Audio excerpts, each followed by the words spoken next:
इसको दें किसको, इसका अधिकारी कौन है? क्योंकि अनाधिकारी को नहीं दे सकते। कोई भी विशेष जो ज्ञान होता है सतपात्र को दिया जाता है, उसी को देना चाहिए जो उसके लिए पात्र हो। विचार किया, फिर ध्यान में आया कि मेरा जो पुत्र है जो जंगल में चला गया वो भागवत का अधिकारी हो सकता है, लेकिन उसको बुलाऊं कैसे? तब व्यास जी ने कुछ शिष्यों को कुछ श्लोक पढ़ाए और उनको भेजा जंगल में कि तुम इन श्लोकों गुनगुनाते हुए जाना। तो सबसे पहले भगवान के श्रृंगार के बारे में बताया कि भगवान का स्वरूप कितना सुंदर है। वरहा पीडम नटवर बपु कर्णयो कर्णिकारम विभ्रदेवाशः कनक कपिशम वैजयंतीं चमाला रंध्रान् वेणु अधर सुधया पूरयन गोप वृंदै वृंदारण्यम स्वपद रमणम प्राविशद गीत कीर्ति। कि भगवान का सुंदर स्वरूप देखो, जिन्होंने जो है मयूर पिच्छ जो है मोर पंख अपने सिर में धारण किया हुआ है, गले में वैजंती माला, कानों में कर्ण का पुष्प है और पीतांबर धारण किए हुए हाथ में बंसी है। उस बंसी को जब अधरों पे लगाते हैं, जब उसकी तान छेड़ते हैं तो समस्त ब्रजवासी और जितने भी ब्रज में प्राणी हैं सब के सब मोहित हो जाते हैं। और वो गोविंद जो है नंगे नंगे पैरों वृंदावन की भूमि पर जो है दौड़ते हैं। ऐसे सुंदर स्वरूप का जब वर्णन किया और शिष्य लोग उस जंगल में इस श्लोक को गा रहे हैं तो सुखदेव जी के नेत्र खुल गए। और जैसे ही नेत्र खुले विचार किया और फिर सोचा कि होगा सुंदर, मुझे क्या करना है। और फिर नेत्र बंद करके निर्गुण ब्रह्म की ध्यान में मग्न हो गए। और इधर व्यास जी के शिष्य वापस आए, व्यास जी से सारी बात बताई। अब व्यास जी ने दूसरा श्लोक दिया, इसमें भगवान की करुणा के बारे में, दया के बारे में कि देखो भगवान कितने दयालु हैं।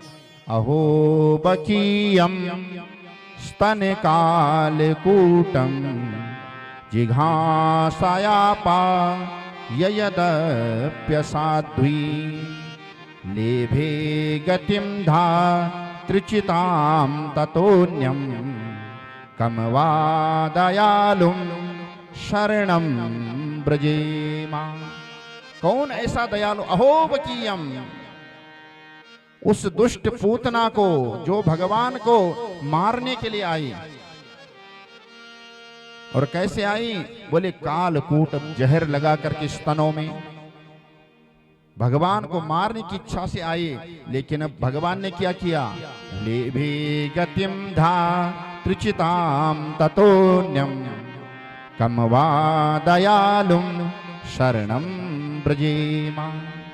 धात्रिचित गति जो माँ यशोदा को बाद में मिलेगी वो उत्तम गति पूतना को भगवान ने पहले दे दी। कितने दयालु हैं। और जब सुखदेव जी ने सुना तो तुरंत नेत्र खुले, खड़े हो गए आसन से। और सुनाओ।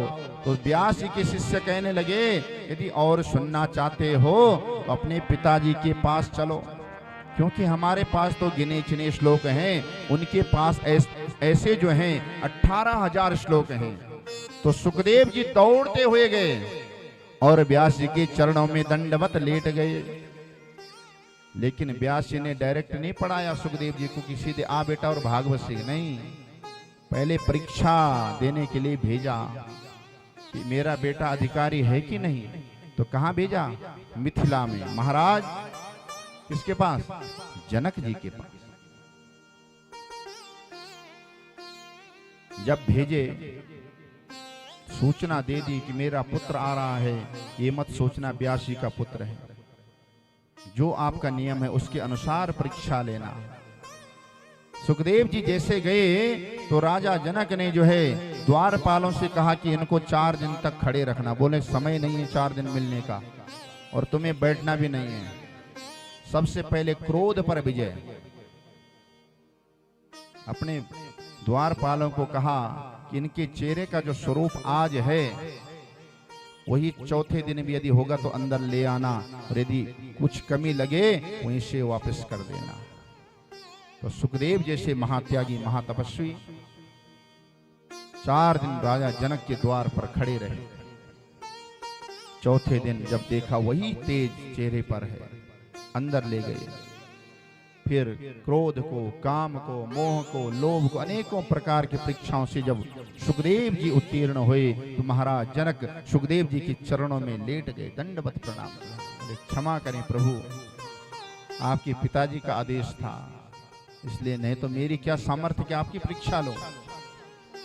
बोले सुखदेव भगवान की जय। यहां से जब वापस आए तब जो है व्यास जी ने सुखदेव जी को भागवत जी की का अध्ययन कराया। सीताराम